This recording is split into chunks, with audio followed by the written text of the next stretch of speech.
Si vous pensez à mettre fin à votre vie, s'il vous plaît, arrêtez-vous un instant. Vous n'avez pas à décider quoi que ce soit tout de suite. Respirez simplement.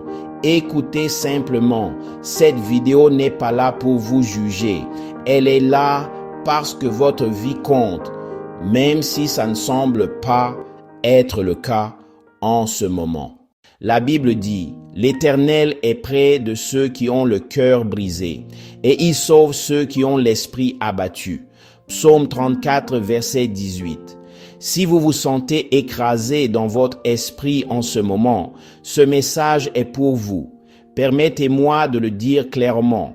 Se sentir submergé ne vous rend pas faible. Cela signifie que vous portez plus que ce qu'une âme ne devrait porter seule. Même les serviteurs de Dieu se sont sentis comme ça. Élie, le prophète de Dieu, a dit un jour, « J'en ai assez, Éternel, prends ma vie. » 1 Roi 19, verset 4. Job a crié dans sa douleur. David a pleuré à travers les psaumes. Jérémie a souhaité ne jamais être né. La Bible ne cache pas le désespoir humain, elle l'affronte avec la vérité. Votre douleur ne vous disqualifie pas. Vos larmes n'offensent pas Dieu. Tu tiens compte de mes errances, tu recueilles mes larmes dans ton outre. Psaume 56, verset 8. Chaque larme compte pour Dieu, y compris les vôtres. En ce moment, votre esprit pourrait vous dire des mensonges. Je suis un fardeau. Rien ne changera. Tout le monde serait mieux sans moi. Mais les sentiments ne sont pas des faits. Dieu dit, le cœur est tortueux par-dessus tout et il est méchant. Qui peut le connaître? Jérémie 17, verset 9. La douleur déforme la perspective. Écoutez plutôt ce que dit Dieu. Car je connais les projets que j'ai formés sur vous, dit l'Éternel. Projets de paix et non de malheur, afin de vous donner un avenir et de l'espérance. Jérémie 29, verset 11. Même si vous ne pouvez pas voir d'avenir, Dieu en voit déjà un. L'obscurité vous fait vous sentir coincé, mais l'obscurité n'est pas permanente. Les pleurs peuvent durer une nuit, mais la joie vient le matin. Psaume 30, verset 5. La nuit n'annule pas le matin. Vous pourriez vous sentir seul, mais se sentir seul n'est pas la même chose qu'être seul. Dieu promet, quand tu passeras par les eaux, je serai avec toi. Ésaïe 43, verset 2. Remarquez, quand, pas si, Jésus lui-même sait ce que ça fait de se sentir abandonné. Sur la croix, il a crié, « Mon Dieu, pourquoi m'as-tu abandonné ?» Matthieu 27, verset 46. Il est entré dans le désespoir humain pour que vous ne souffriez plus jamais seul. Car nous n'avons pas un souverain sacrificateur qui ne puisse sympathiser avec nos faiblesses. Hébreux 4, verset 15. Dieu n'est pas distant de votre douleur. Il est présent en elle. En ce moment, Dieu ne vous demande pas de résoudre toute votre vie.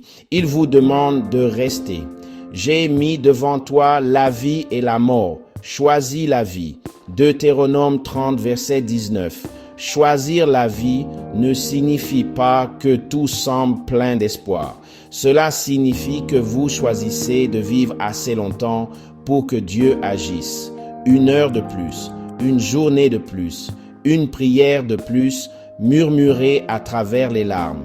Jette ton fardeau sur l'Éternel et il te soutiendra. Psaume 55, verset 22. Vous n'avez pas à porter cela seul. Mettre fin à sa propre vie n'est pas le plan de Dieu, parce que la vie elle-même est un don sacré qu'il donne intentionnellement et qu'il soutient avec amour. Les Écritures montrent que Dieu est le Créateur, non le destructeur de la vie, et que son cœur est toujours tourné vers la rédemption, la guérison et la restauration.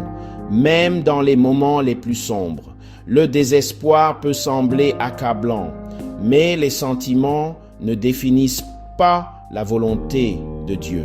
Sa volonté est la vie, l'espérance et un avenir, même quand cela semble invisible. Les plans de Dieu sont enracinés dans l'amour, le but et la miséricorde, et il reste près des cœurs brisés, les appelant patiemment à endurer, à chercher de l'aide et à faire confiance que leur histoire n'est pas terminée.